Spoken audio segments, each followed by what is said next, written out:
Hello, and thank you so much for joining us today on Inside Leduc. Today, our guest is Jeff Stewart from Rig Handcraft Distillery. Come and join us today as we are learning how he transformed the industry and is changing the culture of distillery business in our community and globally. Thank you so much for joining us.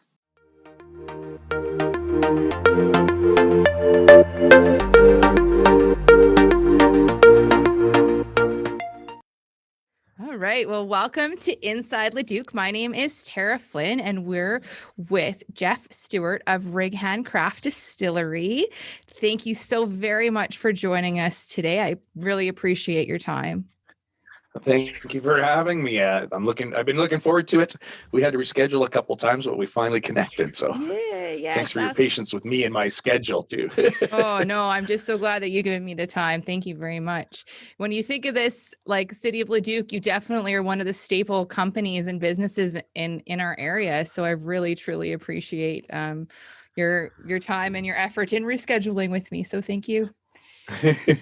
So did you grow up here? Like, is this always something that you wanted to do? Like, explain a little bit about that for our listeners. Explain about Leduc. So my wife is a dentist. She's been a dentist in Leduc since 1994. I went to high school and junior high school in Spruce Grove, so not too far from there. And my wife and I met in university. So we met in dental school. She's a dentist. I was a hygienist, and we worked together for a bunch of years. And I get bored easily, so I've always had little side careers. One of which was selling realty way back when, like you do. But we went on a motorcycle trip one time and toured a distillery in Ohio, and I thought it was the coolest thing I'd ever seen. And I wondered why nobody in Alberta was doing it. And I said, I'm going to go home and start one of these things. And she supports all my crazy ideas. So we came back to Alberta and found out the reason nobody was doing it is because it was illegal. So they hadn't legalized craft distilling in Alberta yet. Oh, wow. Okay. So I bought a still and I went online and I learned enough to be dangerous and was illegally moonshining in my garage and making stuff that I thought was really, really good. And in retrospect, it was horrible stuff.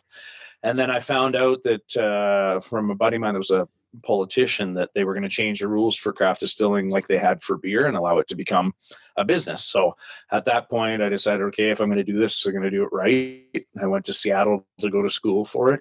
And I actually went back to that distillery in Ohio and did an apprenticeship with them. And by the time they changed the rules 2 years later, I actually did know what I was doing at that point. So we wanted to be first.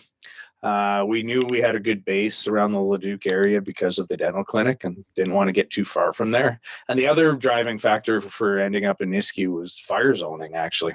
Oh, okay. So our type of business, there's a concern that any alcohol that gets above 55%, if you're not handling it properly and there's a spark at room temperature, you could blow up. So they don't really want you on White Avenue where there's a whole bunch of people. They want you out in an industrial area.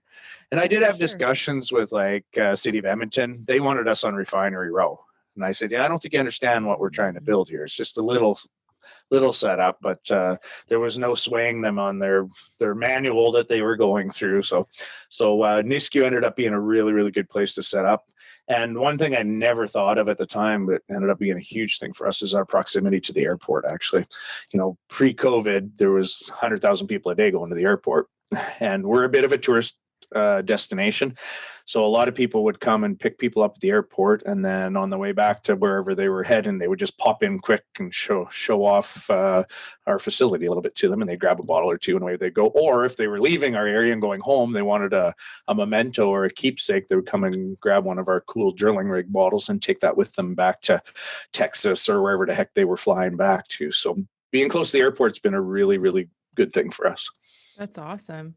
I was a food and beverage manager for a hotel once, and you were the day excursion for one of the groups that came in to go and check it out. So it definitely was the first time that I knew that you could do that, which was pretty darn cool that you have that as a value add to also what you're providing in regards to just liquor sales. So that's awesome. Was that something that you always intended? Like prior to COVID again. Yeah. Yes, absolutely, and that drives sales from our on-site store here. But prior to COVID, we were getting 30,000 people a year coming to see us. That's a lot. That's a lot of visitors, right? So we are definitely a real tourist attraction for sure, and we want to enhance that as much as possible.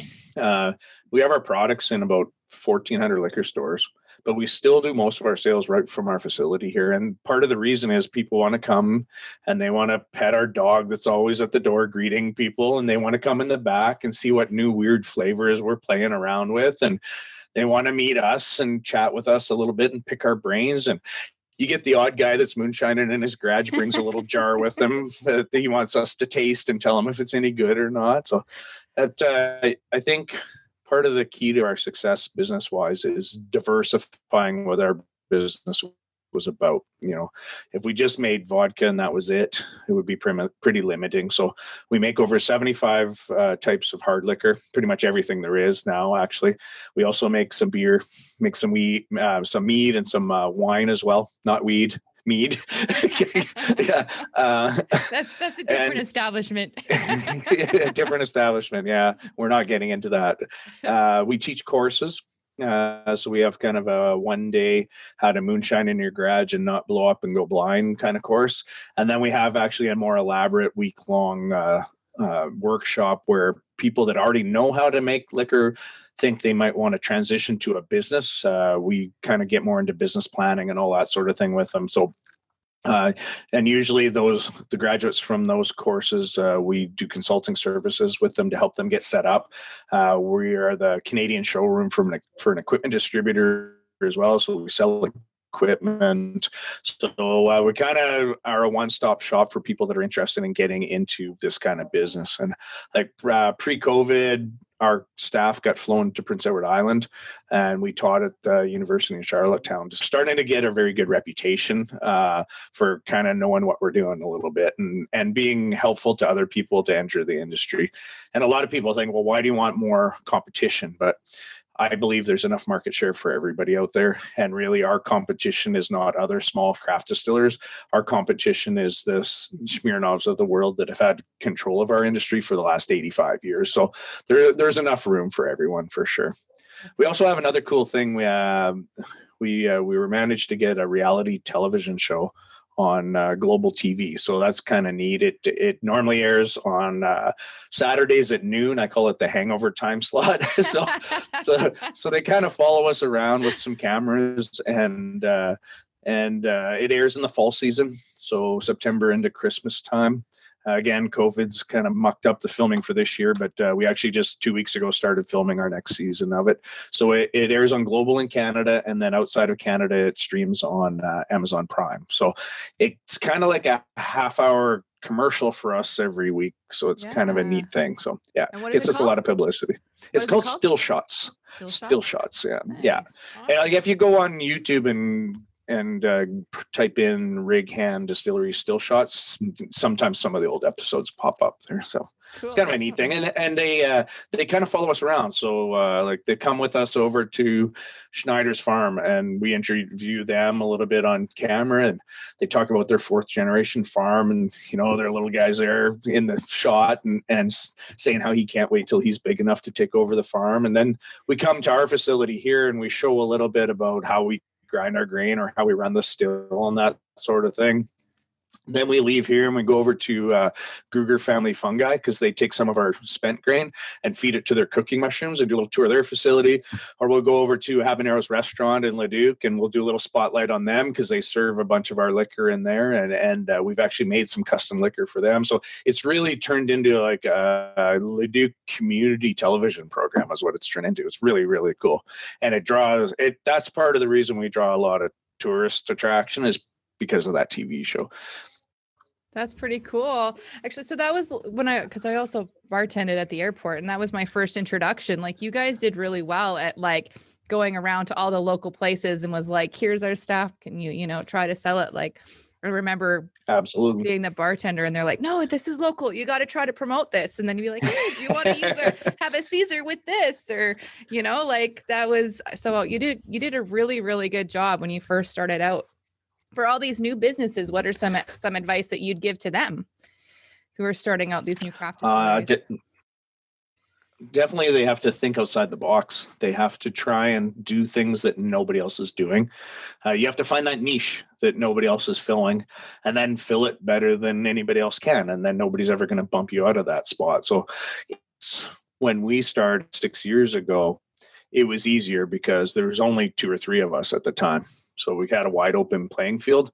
But also at that time, I would tell people, we're starting a craft distillery, and they would say, what kind of beer are you going to make? And I have to explain, no, it's a distillery, not a brewery. We make hard liquor, all that sort of thing. So there was a challenge just educating the public, what a distillery even was back then. But it was a free for all in liquor stores because there wasn't really much competition. Now there's 38 craft distilleries in Alberta, so there's a lot more competition. And if you were starting today, you've got to bump my double cream liqueur off the shelf and take my spot. And I've been there for 6 years with it. So much bigger challenge now for the guys that are starting as far as getting shelf space, but also much more streamlined when it comes to regulations with fire marshals, with AGLC. They were still writing the program as we were opening, and they would change the rules on us every 2 or 3 weeks. So you had to adapt all the time with business. Yeah. So now the rules are more set in stone. So it's a little more understanding on what the playing field's going to be like. Yeah. Well, that makes a big difference when you're starting out to know what tools and what playing field you're playing on. So, yeah, absolutely. Yeah. So you mentioned that there's like the farm so do you produce most of your stuff that goes into your liquors? Is that all local as well then? Because you mentioned going to the farm to get all your stuff. So absolutely. Yeah. So our number one principle is craft distillers is to source local. So we're at 98% Alberta inputs. We're not farming ourselves yet, although we just bought some agricultural land that we're going to be building a new facility on this year, and we will be farming some of our own materials too. But we have one farmer that we get our wheat from. That's the Schneiders that I mentioned. They're about 2.5 miles from the distillery. I met Tractor. That's how I met Wayne Schneider. That's our wheat farmer. We get rye from a farm out in Kalmar. We get barley from a farm by Alex out in Red Deer. We get potatoes from a farmer out by Spruce Grove, where I went to high school. So a buddy of mine that farms out there, we get both potatoes and corn from him. So, and then we get flavoring ingredients from local growers too. Like, believe it or not, garlic flavored vodka is one of our best selling things for making Caesars. Mm-hmm. And all that garlic is locally grown. We get local raspberries. All of our flavoring ingredients are local. That's awesome. Actually, that was the biggest upsell for me as the bartender was the garlic vodka, because it adds an extra layer to the Caesar, right? So that was the easiest. And it's something nobody's ever seen before. Yeah, absolutely. Yeah, totally. So that was. So which place were you at over there then at the airport? Where were you bartending?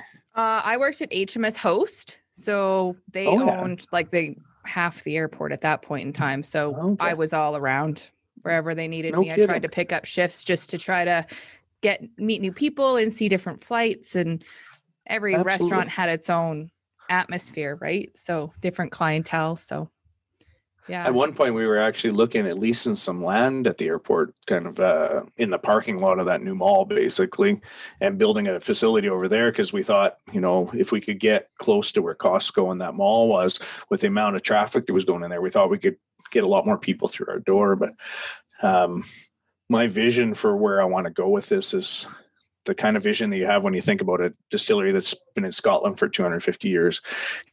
It's out in the country, and there's rolling hills, and there's cattle grazing on the hills, and there's a creek, and that pastoral setting. So instead of going to the airport grounds itself, we decided to go about 3 miles directly east of the airport, and we've got some farmland there, and we're supposed to break ground in about a week on a new facility there, actually. That's exciting. Yeah, it's very exciting. Yeah.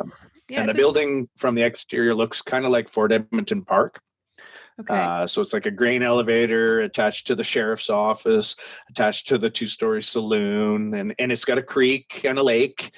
So it's kind of got exactly what we were hoping for. Pretty excited about it for sure. Yeah. Nice. So tell us a little bit about that vision then. So are you still going to stay where you are, and that's going to be an add-on, or are you just going to completely move over there? Like, what's that vision with that change? Yeah, we're going to get everything consolidated in one place. So the space where we've been in for the last 6 years, we've outgrown it 3 times already. So we have taken over extra bays in the building that we're in now.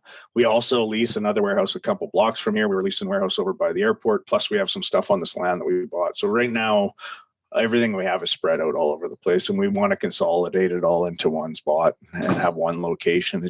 It's hard running things back and forth. So that's what the vision is there.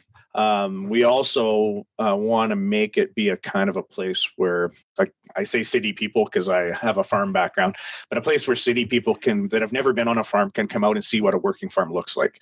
And we'll have a crop of wheat growing, and a crop of barley, and a crop of corn, and a crop of rye, and we'll have our own pigs there that'll eat our spent mash, and our chickens running around, and peacocks and things like that. And we'll have more of a restaurant set up, which we don't have now. So you'll be able to come and eat a meal, and a lot of the stuff on your plate or on your table is going to be stuff that was grown on that land, actually. So a true farm to table experience when you come there. And we're working with Alberta Tourism on developing some programs that'll help boost tourist interest in a facility like that.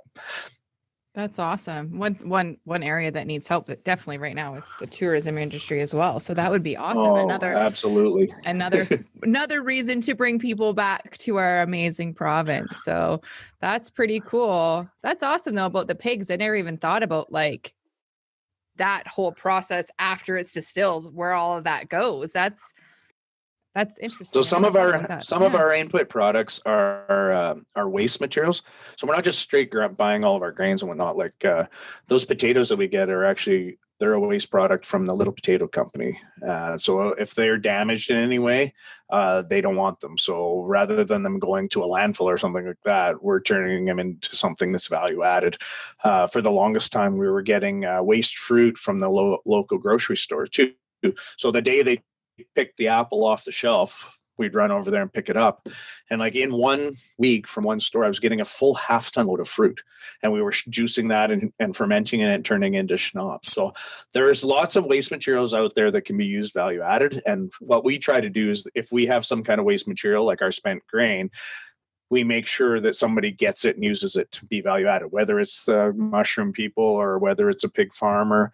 When we make garlic vodka, we're taking this garlic, we're peeling it, we're slap chopping it, and we're soaking it in vodka. But when we're done with it, instead of throwing in the garbage, we'll take it to a local restaurant, and they'll use it and they'll turn it into like a garlic aioli dip or something like that. Or our raspberries, after they've been soaking, we'll take them to a restaurant and they'll turn them into some kind of compote and make a dessert with it and things like that. So to really try to minimize waste as much as possible. Oh, that's fantastic. That's so fantastic that there's so much like thought and put into that. But it's also the fact that you're such a community driven business that you can do that with the businesses in town too. Like you lose that when you have like distribution in places from so far away that you can't just go to a restaurant and here's my raspberries, right? Like I think that's awesome that's something cool. That's awesome for sure. So I talked already about the. Sorry, go ahead. Oh, sorry. I was going to say, I talked already about like our number one principle is to source as local as possible with our ingredients. Our second principle as craft operators is to employ human beings to do every step of our process rather than automating things like a big company would automate everything and computerize it. So pre-COVID, we had 34 people working here. We're slowly growing back to those numbers now, but that's 34 people that go in the community and spend money at other businesses, those restaurants we were talking about, that sort of thing. And then the last principle is to try and sell our product locally. And what the entire idea of a craft model of business is to create a circular economy where the money just stays within our community and it passes from person to person to person and just keeps going around and around and around. And in that model, it can last forever. So that's what we're trying to build, is something that, I can pass down to my kids and they can pass down to their kids, and it will benefit the entire community. So because we build our business that way, the community has really embraced us and bought into that vision. Not just our staff has, even our customers have bought into that vision that we have. We have a policy here. If somebody comes in and they're looking for a donation for their kids' soccer team or their, hockey team or whatever, it's an automatic yes. And the Walmarts of the world don't have that kind of business model. Smirnoff doesn't donate to your kid's soccer team. So No. We definitely believe in giving back, and we've seen it already many times. It comes back to us tenfold over, and we just keep giving, and the community keeps giving back to us. We're very lucky. And that was another part of the reason why we wanted to set up in Leduc too, because we knew Leduc had a good reputation for supporting their own. Yeah. Now we've got a different vision than some craft places have. A lot of the craft places just want, like, there's a guy in Banff and he's happy looking after the Banff area, or a guy in Camrose happy looking after Camrose. We want to become Seagrams. Okay. But at the same time, not abandon those principles that have made us successful and made us have this strong grassroots support at the same time. So our model of business is extremely rare for a craft setup. But I just told you we're building this new facility here in Leduc. Well, we are also right now are completing another facility in San Antonio, Texas. It's going to be operational in 4 weeks. And we just broke ground on another one in the East Coast as well. So we're trying to build this huge community, I guess, is what and Leduc is the springboard for the whole thing. So a lot of companies start with those principles and then abandon them, it seems like, as they get bigger. And the key, we believe, is to not abandon them as we grow. So you're going to try to create these circles within the one in Texas and within the one in East Coast. Is that what you mean by not abandon? Absolutely. Yeah. Okay. So and then build the same brand at all 3 places, and so that people can go and buy Raycan products in Texas, or go buy Raycan products in Florida that have been produced on the East Coast and sent down into the States. We know that we have to expand beyond just Canada market-wise in order to grow the way we want to. We just don't have enough people, unfortunately.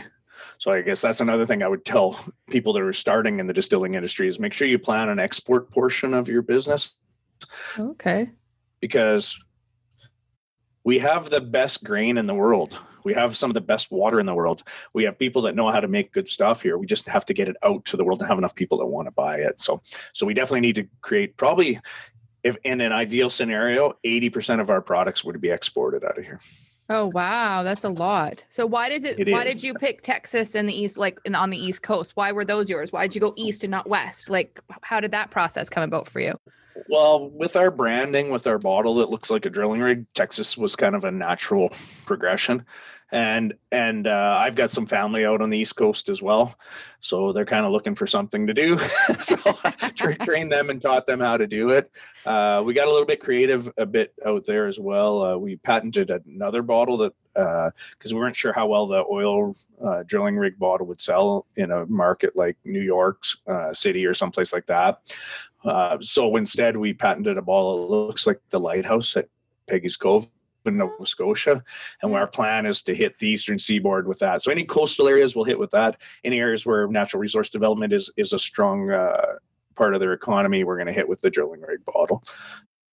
That's pretty cool. No, yeah, I was wondering about the East Coast, about the drilling rig, but that would make sense. Yeah. Or California, sure. Tough, right? Yeah. Yeah. We've joked about getting an attachment that you could put on top that looks like a windmill. So pretty hey, clever. That might be all it takes, right? Right? Yeah.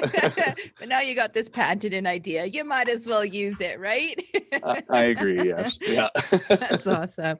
So you've grown so much. Like when you say 6 years, when I think about how far you've grown and that path that you've taken, was this your original vision, or has it pivoted and flown, or how does that, what was that like? Yeah, it definitely wasn't my original vision, that's for sure. But I don't know. We're pretty good at what we do, I guess, is what it is. So success breeds success and presents more opportunities every time you turn around. Like I said, I've got some relatives in the Maritimes, right? And the economy in the Maritimes has been stagnant for 45 years, honestly. There's not much going on down there. And they would talk to me and I'd tell them all the stuff I had going on, and they would think I was crazy, but they didn't understand what Alberta was like. Alberta is the land of opportunity. Even now, when it's not as good as it used to be, it's still better than anywhere else. And the way I explained it to them is, you're working your day job and you see this amazing opportunity come along and you think, if I did that, I could take right off with it. But you don't. And you see somebody else grab it and take off with it. Mm-hmm. And then you see another one come along and you see the opportunity to take off. And after a while, you can't let it go by anymore. So you grab one and it takes off.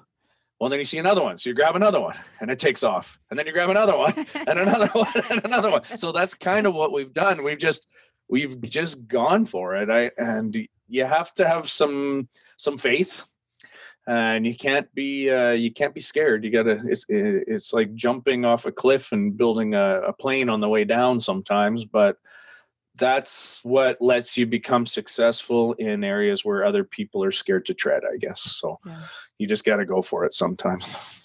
Is there any like that you I haven't slept on? in 6 years either. Yeah, I believe that for sure. Yeah. What were you saying? Sorry, I didn't mean to interrupt. Is there any that you've grabbed onto that you're like, nope, this was it, and you had to let go real quick? There's been a couple. Yep. Yeah. But that's fine. You don't let it be something that absorbs you and takes your energy and your time. It's just, for example, our company wasn't called Rig Hand Distillery when we started. Our company was called Big Rig Distillery when we started. Oh, yes. And we got sued by an NHL hockey player whose nickname was Big Rig. Oh. And he had trademarked it. And we knew about it before we started. We have a lawyer that checks for that kind of thing. But their trademark was very different than ours, and he didn't see there would be any conflict. Well, about 6 months later, that hockey player bought into a brewery in Ontario, and all of a sudden there was a conflict. So we got this letter, and at first you're like, well, now what do I do? You know, we're in legal trouble here.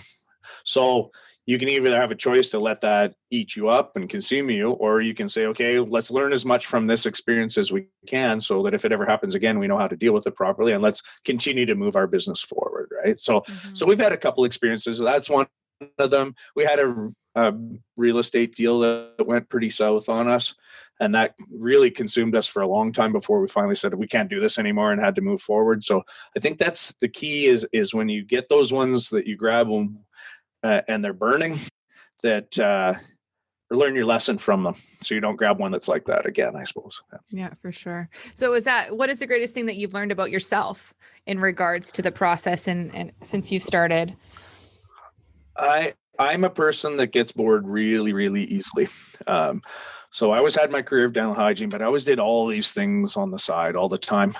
And I think doing this business, I've realized that I've found my calling, really, because there's so many different aspects to this business that I don't see ever becoming bored with it. You know, I talk sometimes with people about levels of business. So there's levels of business where, you know, it's you and your wife and your daughter that have the business, or you have one employee kind of thing, and it's a mom and pop kind of business. And then there's another level above that maybe you have 10 or 12 employees. And then there's another level above that where you have 50, and there's another one above that. So with this, I just see where we'll get to one level, but then I see the opportunity to go to the next level, and I see the opportunity to go to the next level. So I don't see where it stops with this, and which is really cool, because every day it's different. Every day there's new challenges. Every day there's new things that you learn. So I don't find myself getting bored with any of this. That's awesome. That's awesome. So if you could do anything differently, what would it be? Oh, if I could do anything differently, I think it's been right. I don't know that I would do it differently, honestly. Yeah. I think even the bad parts, I wouldn't want to redo them, because we've learned so much from them, you know? For sure. So when you started, did you get a lot of pushback from people saying, like, what are you doing? Like, did you receive a lot of that? Absolutely. Yep. You're crazy. It's never going to work. You're going to go broke. You're going to lose everything. It's like, okay, watch me. That's it. So you didn't really have to have an overcoming. You just did it anyways with the support of your wife. Yeah, that's just fuel for me, I think. Yeah. It's funny. I was out hunting with my dad one time 2 or 3 years ago, and I share a lot about the business with him, and he's interested, but he also gives some wisdom from time to time, which is needed. And I can't remember what it was we were talking about, but he turned to me and he said, "You're not doing this business for the money, are you?" And I said, "No, that's never been what this is about." He goes, "Well, what are you doing it for?" I said, "I'm doing it to prove that I can build something from nothing and get up another level and another level and another level. So it's a personal challenge for me, is kind of how I see it. So I think if money is what your motivation is and your only motivation, you're never going to stick to your principles. Yeah. Whereas if you've got this vision of something you're trying to create as a legacy for your family and for your community, I think that you're driven by the right thing, and you're going to be successful no matter what. The money will look after itself. So is it the vision of the community that is driving you, or actually the vision of where you can take the product, or a little bit of both? It's a combination of them for sure. Yeah. Yeah, absolutely. Okay. Cause I'm like, yeah, like you seem I'm excited to see, like, when you went and you picked your place in Texas, like, did you go there to make sure that like the community is still going to be there to support absolutely. How you're dealing it here? Yeah. So we're not in San Antonio. We're just outside of San Antonio towards Austin a little place called Seguin, and it's out on a farm. It's on a horse ranch. It's got the same farming community around there. They support their own. Like, well, as we've been building this distillery out over the last few months, every day there's people coming over and they're, hey, when are you guys opening? When are we going to be able to come over and have it? Hey, do you want to buy some grain? Can I grow corn for you? Things like that. So that community engagement is fantastic. And the same thing's happening out in the Maritimes too. Yeah. Just everything in the Maritimes happens slower. So there's a different pace down there. I can believe that for sure. For you. Yes. Yeah.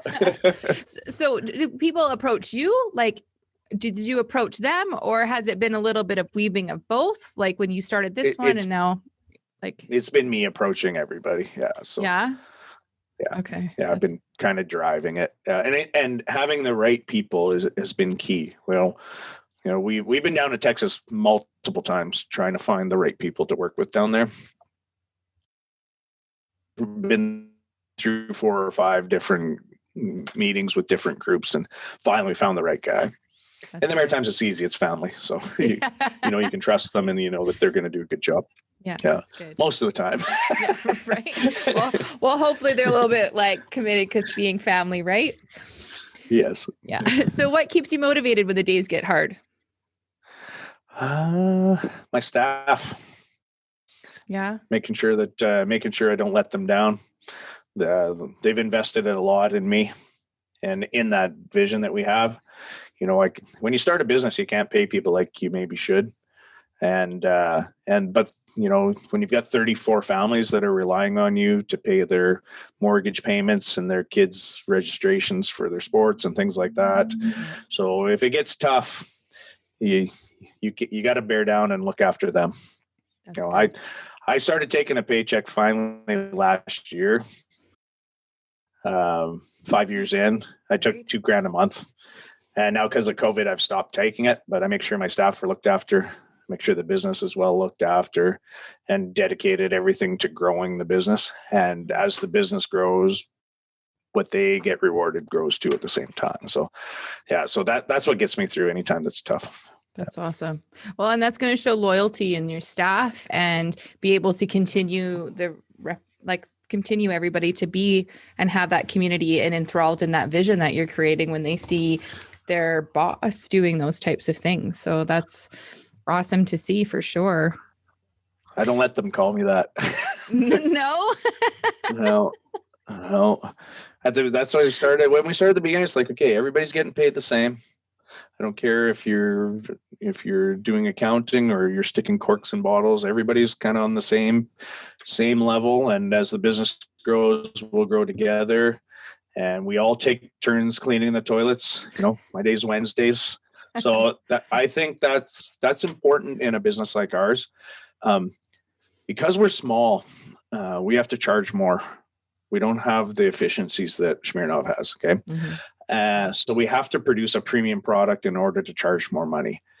And to me, it's just as important how well the grain has been ground up and cooked the day we make the mash as how straight the label is on the bottle.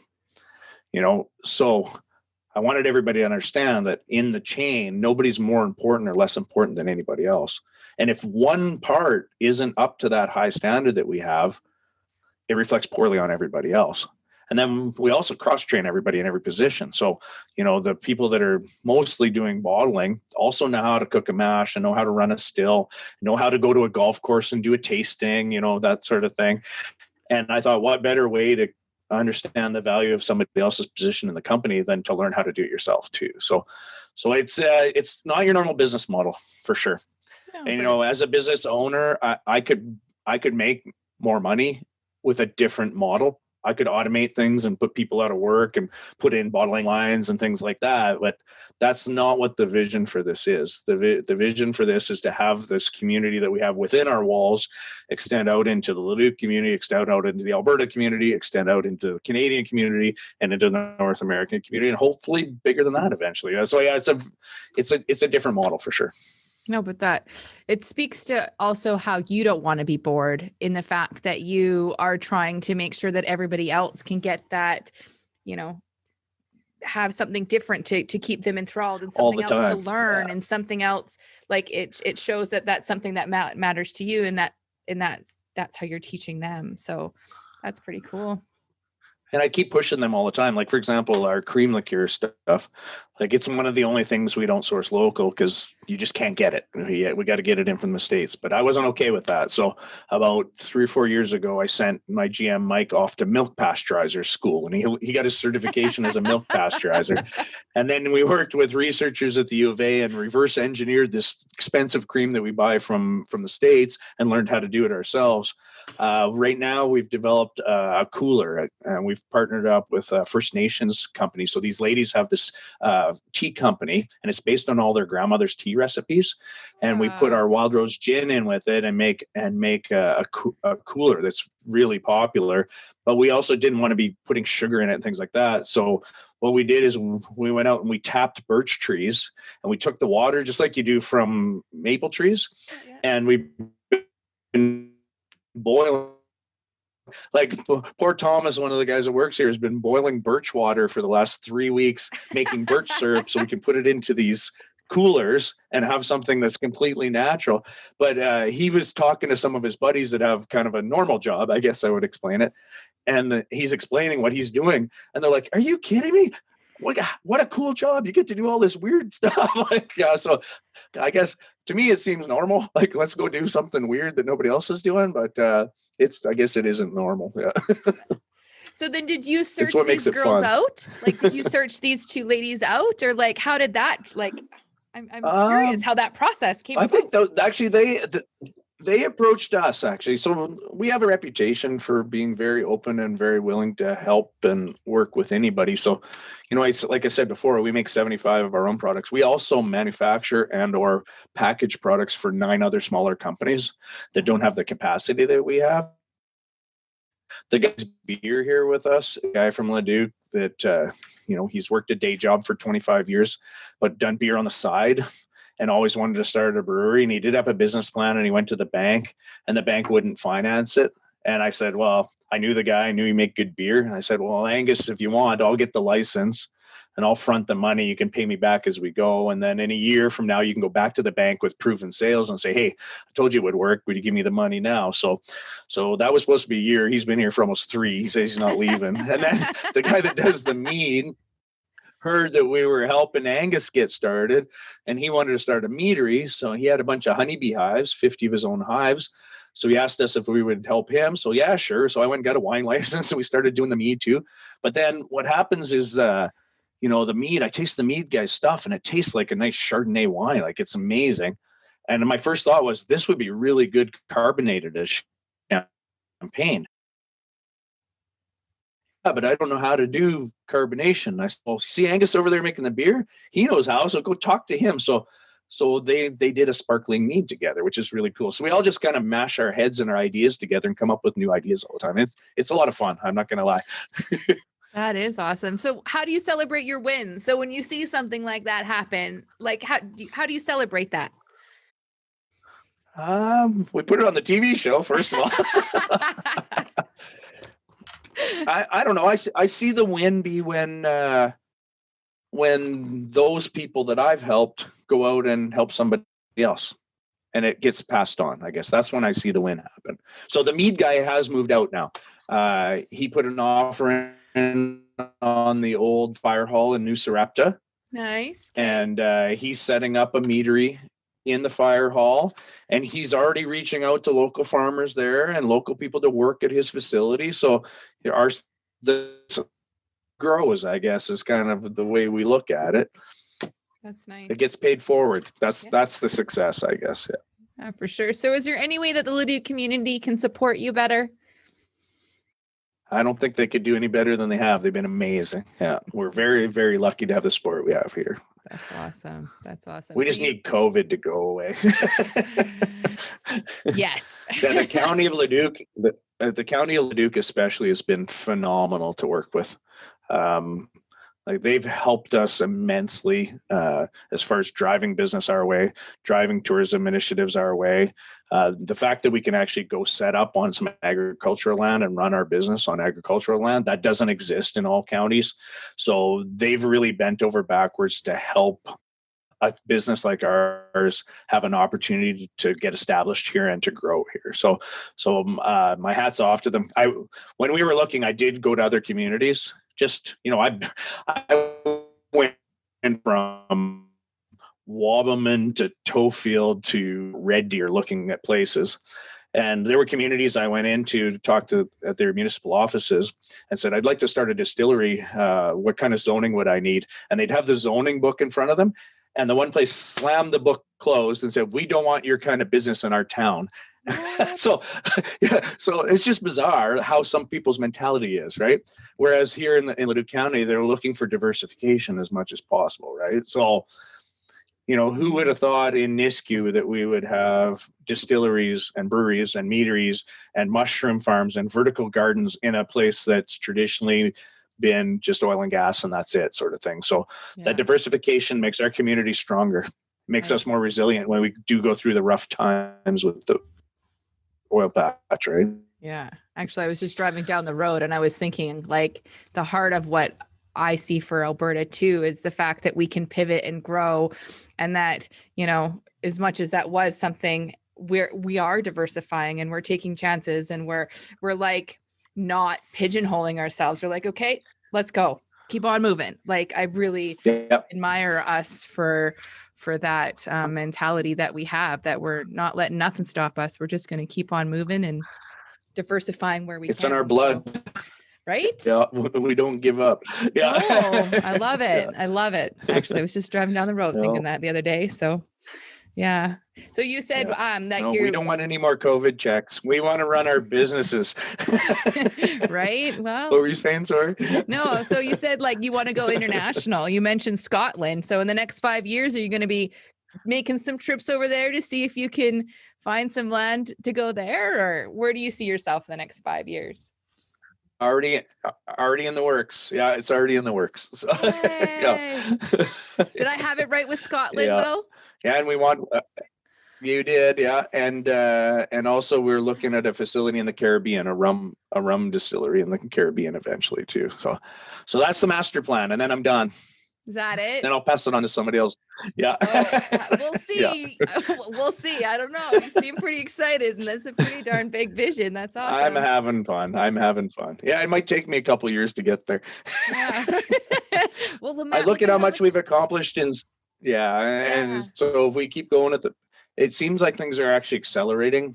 So it makes me really excited to where this might go. Yeah. Well, and every once in a while, a company like ours, there's three big companies. It's kind of like the auto industry that go around and buy up small companies like us. And some just start craft distilleries. That's their whole goal, is to get bought a big check and go sit on a beach somewhere. I'd be bored to death doing that. People say, what would happen if you got bought out? And I'd say, well, I'd start another one. So yeah, I'm not done yet. Yeah, right. So why would it just be rum in the Caribbean? Like, why would it just be rum? Just because that's Caribbean local rum? Raw materials. Yeah, again, you're sourcing local, right? So the sugarcane industry is still pretty strong through the Caribbean. So that would be the thing that would make the most sense to make there. And we make rum here that's from sugar beet molasses, from Tabor, but the particular type of yeast that we have to use really likes to be like 36 to 38 degrees Celsius, which is hard for us to do here when it's minus 40 outside. So yeah, you want to make the products that are the most suited to your local environment and your local culture, I guess. Yeah, for sure. I never even I thought think about it'll be nice eventually to have all these distilleries set up, and I could go to the Caribbean and spend a month down there, and then I could go to Texas and spend a month there, and then I come back here for a month and a half, and then go to Scotland for a couple of weeks, and then go visit my relatives in the Maritimes, and that'd be kind of cool to be able to do that, and then send the staff around to do that too, right? Yeah, everybody here is like, yeah, sign me up to go to Texas. I want to go. So yeah. Yeah, no, and I, as you were talking, I was just going to think like you're not going to have staffing problems in the way, or the staffing turnover in the way that you run your company. Like I can see the culture that you're creating in the company, that people are not going to be like, I'm going to go because I'm not enjoying myself, or I don't feel seen or equal, or like you don't run your business that way, that you're going to have to constantly be chasing staffing. That a lot of I try not to, for sure. Yeah. I guess the only thing is just when the way we've been taking all of our profits and putting them back into growth. Maybe I don't pay as much per hour as another business would, but I hope that the environment that we have compensates for that. You know what I mean? Mm-hmm. That you actually want to get up and go to your job every day, I think is pretty valuable. Not that you get up and you make $4 an hour more and you have to go do something you absolutely hate, right? So I don't know. There's so many jobs out there. Like, why do something you hate? Alberta, we can make money doing anything in Alberta. Pick something you like. I don't know. I tell teenagers that all the time, but I don't know if they listen. Well, I was just talking to a friend of mine, and she's like, yeah, my dad would never come home and talk about work. He just like, it's over. I'm here now. And that's it. Like, she never even knew what he did because he just hated it. He did it for a paycheck. Yeah. So like, why would you want to put yourself through that, where something like this, where you get to you're offering opportunities to travel and experience and learn, and, like creating a culture, not just a job. It's a passion. Yeah, for sure. I think that's fantastic. Yeah. So if you have a day off, so hopefully when we get our no, go ahead. No, you go ahead. Yeah. Well, I'm saying, I was going to say that hopefully once we get this new facility built too, that'll give us that opportunity to show this idea to more people, right? Yeah. When they can come and see our operation running, see our staff, coming in and doing a tour, it's an eye opener for people a lot of times. Yeah. Yeah. So sorry, you were saying about a day off? Yeah, I was like, I was gonna say, if you have a day off, how do you spend it? But I can't imagine you have very many days off. You seem really. Well, my Zoom calls usually start at 5 a.m. with New Brunswick on my days off. Yeah. I'm trying to get a better balance right now, actually, because my general manager, Mike, came to me in January, and he was pretty fried. And Christmas is nuts for us. Like, we're putting in long hours in Christmas, right? And he had worked 240 hours in December, which a normal job is 160 a month, right?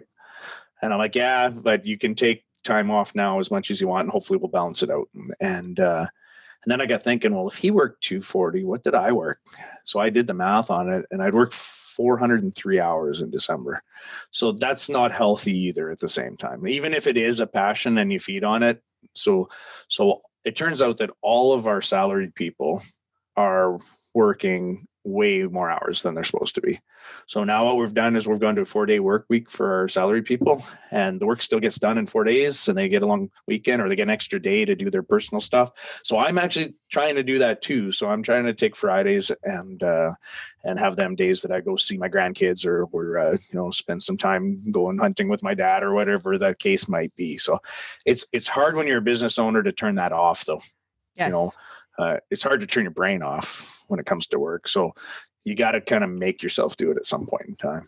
Yes. And I got good people that I know that are going to do a good job. So I don't need to micromanage. I just let them do their thing, and they always outperform the expectations that I have. If I ever do go away somewhere, like my wife and I, we usually will go do some volunteer dental work for a couple weeks in some third world country every year. And when I come back, the place is running twice as good as when I left. So maybe I should be out of here more often. I don't know. Yeah. So how do you think they like from 4 days a week? Like, is it just because it's a slower time, or how is that managed that they can take the extra time off there? I'm intrigued to see how that process happened for them. The same amount of work gets done in one less day. That's Just, you're more efficient. Yeah. Yeah. And like, you see that there's a bunch of European countries that's how they operate. They do 4-day weeks. My wife, she works 4 days a week. If, I guess if you're chasing money hard, you're going to work 7 days a week, but you got to have that work-life balance thing. Right. And she's been doing dentistry for like 26, 27 years. Actually, no, 28 years.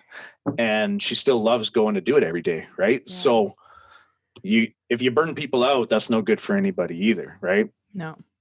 And they understand. I think they do understand that our business has 2 busy times a year and 2 slow times a year. So they can hopefully take some extra time off in the slower times. In January and February, we don't turn a wheel. It's dead at that time period. And same when the kids go back to school in September, it gets really slow for us. And then Christmas time is really busy.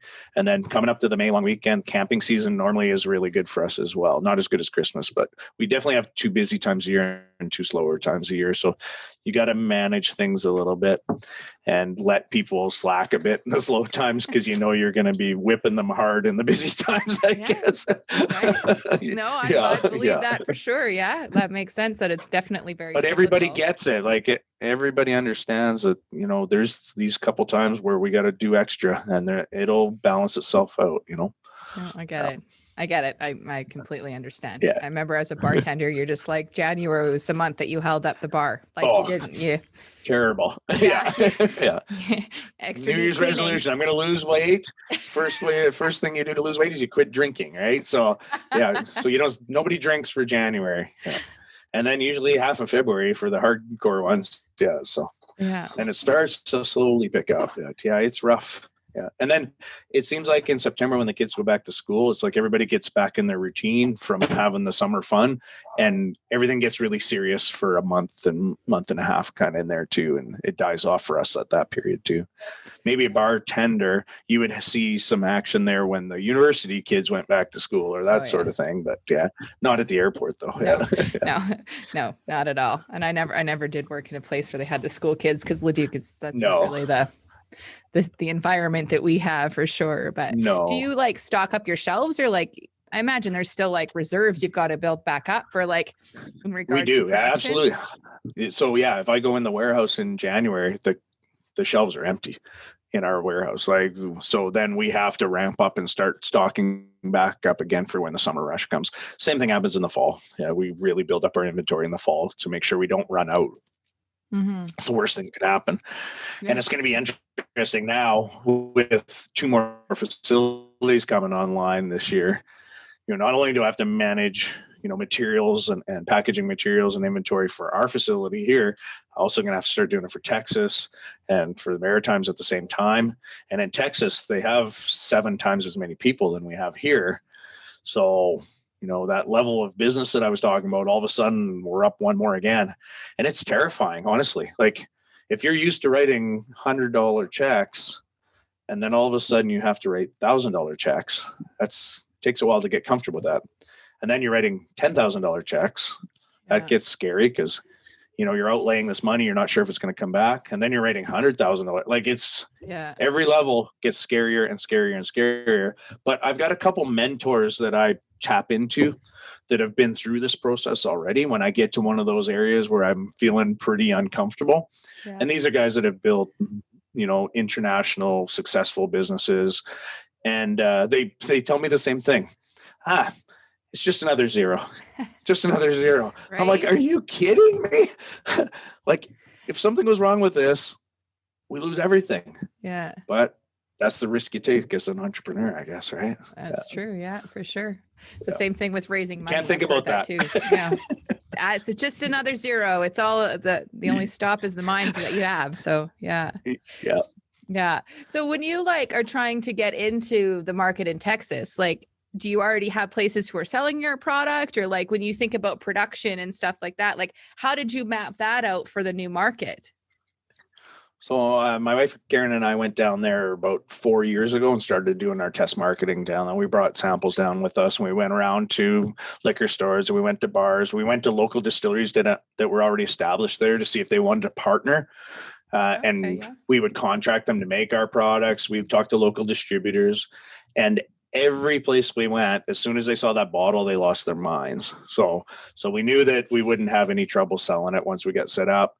And then the struggle was to find somebody that you could rely on and trust, to know that they were going to do what they said they were going to do. And so we tried with a few different people, and it never worked out. There's an expression in Texas that I really have adopted. It's called big hat, no cattle. So they tend to talk and promise a lot, and when it comes down to actually rolling up their sleeves and doing it, it doesn't always come through. So the guy that we have running things for us down there is a transplanted guy from Beaumont, actually. So he's been down there for about 20 years. Yeah, guy that I used to know way back when we used to ride motorcycles together up here. So, and he's been in the oil industry for 25 years, and he wants to do something different, and he's pretty excited about it. So I think we got the right guy. It's good.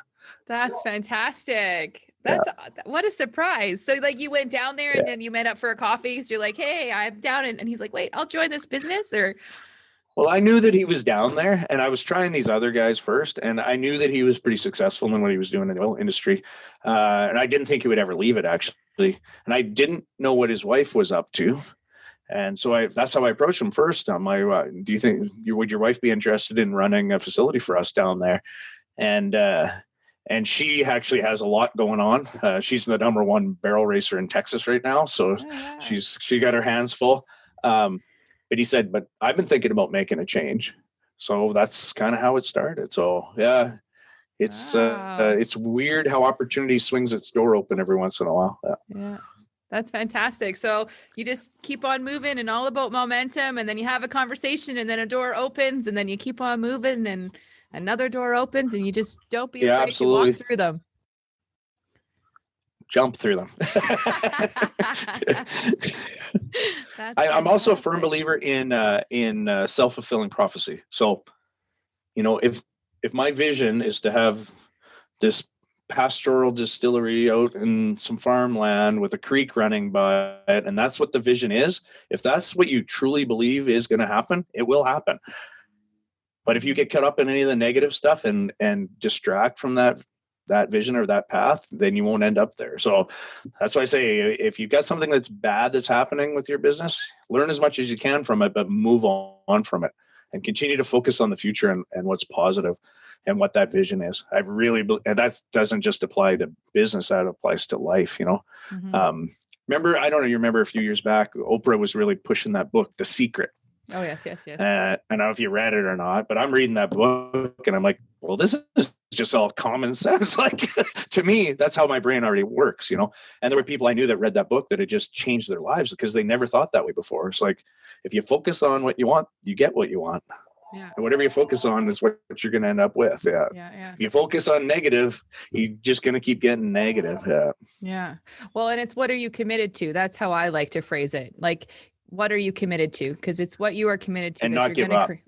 That's it, right? You're gonna act towards your commitments, and it's when your commitments are not in line with how you're acting that people get stuck. So then you get stuck on the negative moment because you've lost what you're committed to, right? Yeah, so you hold on to the banana, and then you lose focus of the commitment. So that's awesome. Yes. Yeah. Well, one way to be committed is to put your entire life savings into something, because then you can't lose. Because when we started this thing, no bank would loan us any money. Yeah. We had to do it ourselves. So we begged, borrowed, and scraped up every penny we could to do this ourselves. Yeah, it's it can't fail. Simple as that. I can't do that to my wife. Right. That's awesome though. Like, what a trailblazer you've been for the industry and for our province. So that's super fantastic to think where you started six years ago. Like, it's the stories that you've been saying. It's so crazy to think that was only 6 years ago. Like, that's impressive being the trailblazer that you've been for our center and for the industry in its whole. So thank you very much. I can't wait to see what the next 6 brings. Yeah, right? Yeah. Like it's exponential growth now. One place in 6 years, and now you're in 2 places by the end of this one. So 2 more, that'll be 3. Like, that's super fantastic. Is there any parting words you'd like to say to our listening audience today? Thank you so much to the community of Leduc and surrounding area for the support you've given us since we've started.